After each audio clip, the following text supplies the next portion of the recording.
국정농단 사건의 정점이죠. 최순실 씨가 또다시 격앙된 감정을 감추지 못했습니다. 악으로 버티고 있다. 감정 조절이 잘 되지 않는다. 나를 세운 이 최순실 씨의 증언. 대체 최 씨의 속내는 무엇인지 지금부터 좀 정리를 해보도록 하겠습니다. 자, 며칠 전에는 감정에 복받쳐서 재판정에서 울음을 터뜨렸던 최순실 씨가 이번엔 감정을 숨기지 않고 감정적인 대답과 대응을 했다고요? 예, 그렇습니다. 지금 이제 이미 1심에서 유죄를 받은 김경숙 전 교수, 네. 대학 학장이었죠. 그때 이화여대. 최순실 씨의 딸 정유라 씨의 입학과 학사 관리에 특혜를 준 것으로 이미 유죄를 받은 사람입니다. 그렇죠. 이미 유죄 받은 상태인데. 예. 거기에 이제 최순실 씨가 증인으로 나와서 네. 자기 딸 정유라에 대해서 김 전 교수에게 난 부탁한 게 하나도 없다. 아니, 이미 유죄를 받은 사건인데요. 그렇지만 이제 다시 주장을 그렇게 하는 거죠. 그런 부탁을 특혜를 요청한 적도 없고, 네. 심지어는 나는 그분이 대학장인 줄도 몰랐다. 그런 얘기를 하면서 오히려 호통을 치면서 네. 아니 그 정도로 고위 관리직을 한 사람이 거짓말을 하느냐 네. 하면서 이제 그게 사실 김종 전 차관을 통해서 부탁한 거거든요. 네. 또 김종 전 차관에게는 왜 거짓말하느냐 이러면서 어떻게 보면 정유라를 보호하기 위한 네. 그런 증언을 했습니다. 심지어는 이 재판정에서 상당 시간을 할애해서 딸 정유라 보호 진술을 하기에 급급했다면서요. 어떤 내용이었습니까? 본인이 일단 증언을 했어요. 그래서 네. 김경수 전 학장과 관련된 범죄 사실은 부인을 하고 네. 그다음에 지금 할 말이 있으니까 기회를 달라고 해서 본인이 직접 얘기를 한 거예요. 네. 그래서 내가 사회주의 무리를 일으켜서 딸이 망가졌다. 그리고 고등학교 학적도 빼앗기고 딸이 벼랑 끝에 서 있다. 그러니까 본인 때문에. 그렇죠. 그러니까 굉장히 마음이 아프다. 근데 네. 사실은 그 말은 사실은 맞아요. 맞죠. 맞죠. 네. 그런데 사실 정유라 씨는 이제 저와 정반대로 이재용 삼성 부회장 재판에서 또 증언을 했는데 본인에게 굉장히 불리한. 그렇죠. 엄마에게 불리한 증언을 했죠. 박근혜 전 대통령의 유죄를 확실시한 네. 그런 결정적인 진술을 했지 않습니까? 그렇지만 이제 최순실 입장에서 보면 그럴 수 있겠죠. 왜냐하면 이 모든 것이 사실은 어머니 최순실 자신으로부터 이게 문제가 생긴 거 아니겠어요? 네. 그리고 정유라한테 사실 죄가 없는 거죠. 네. 정유라가 법정에 나와서 사실대로 얘기하고 그것이 본인한테 불이익을 미쳤다고 해서 네.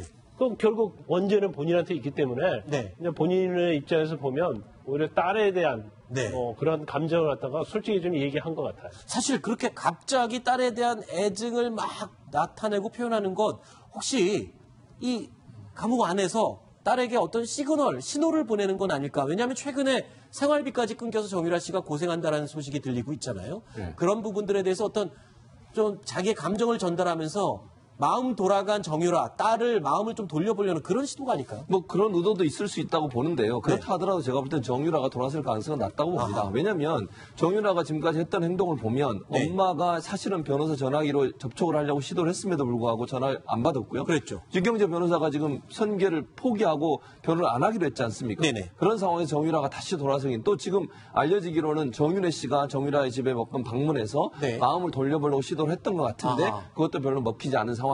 네. 그렇다고 하면 정유라가 최순실의 저런 시그널에도 네. 바뀔 가능성은 없다 보고 저는 한 가지도 아까 이 CG 중에 그런 얘기가 나왔어요. 최순실은 뭐라고 얘기했냐면 엄마의 욕심으로 딸을 이대에 보내려고 해서 교수들이 고통을 받아 죄송하다. 네. 이 발언을 보면요. 앞에 발언한 거 안 맞아요. 그렇죠. 본인은 뭐라고 그러냐면 이대에 전혀 압력을 가한 적도 없고 청탁을 한 네. 적이 없다고 그랬잖아요. 네. 근데 엄마의 욕심으로 이대 보내려고 교수들이 고통을 받았다. 네. 그 말은 본인이 뭔가 압력을 가해서 교수들이 어려움을 당하고 있다. 이런 얘기 아니겠습니까? 저렇게 말하면서도 자기가 청탁은 또 한 건 아니라고 아니다. 얘기를 그러니까 하니까 말이 모순이 어떻게 되잖아요. 이해를 해야 될지 지금. 모르겠네요. 두 개의 말이. 너무 명백하잖아요. 네. 그런데도 불구하고 김경수 전 학장을 학장인지도 몰랐다 이렇게 얘기하는 거예요. 그런데 사실 최순실 씨는 뭐 이번에만 그런 게 아니고 검찰에서 수사할 때도 그랬잖아요.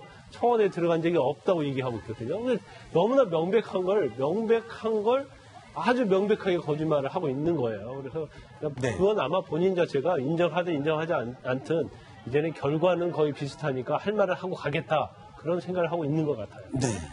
일단은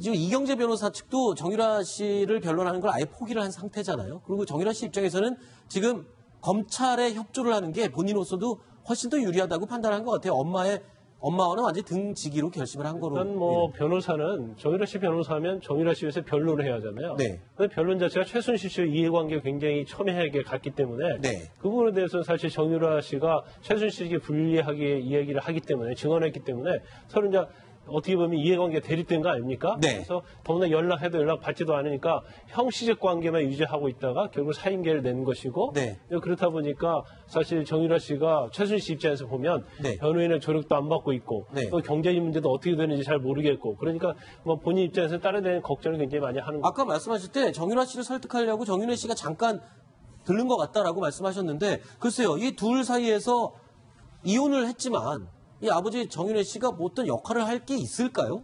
어떤 설득을 할 수 있을까요? 근데 이제 정윤회 씨는 약간 미스테리한 부분이 있어요. 왜냐하면 처음에 이 사건이 불거졌을 때 정유라로 인해서 국정농단 게이트가 시작된 거잖아요. 네. 그러면 사실 아버지로서 아무리 뭐 최순실 씨에 이혼했다 하더라도 사실은 정유라 씨의 친아버지잖아요. 네. 그러면 사실 독일에 혼자 있고 최순실 씨가 들어와서 구속되고 재판을 받으면 아버지가 거기에 대해서 관여를 하고 네. 어떻게 보면 케어를 해줘야 하는데 그런 면이 전혀 없어요. 더군다나 인천공항을 통해서 정유라 씨가 들어왔음에도 불구하고 그 이후에 정유라 씨의 모습은 전혀 안 보여요. 네. 그러면 과연 정유라 씨가 아주 보이지 않게 정유라 씨를 도와주는 것인지 네. 아니면 그전과 똑같이 아예 서로 등을 돌리고 전혀 네. 연락을 하지 않는 것인지 그게 굉장히 좀 미스테리한 부분이 있어요. 그렇군요.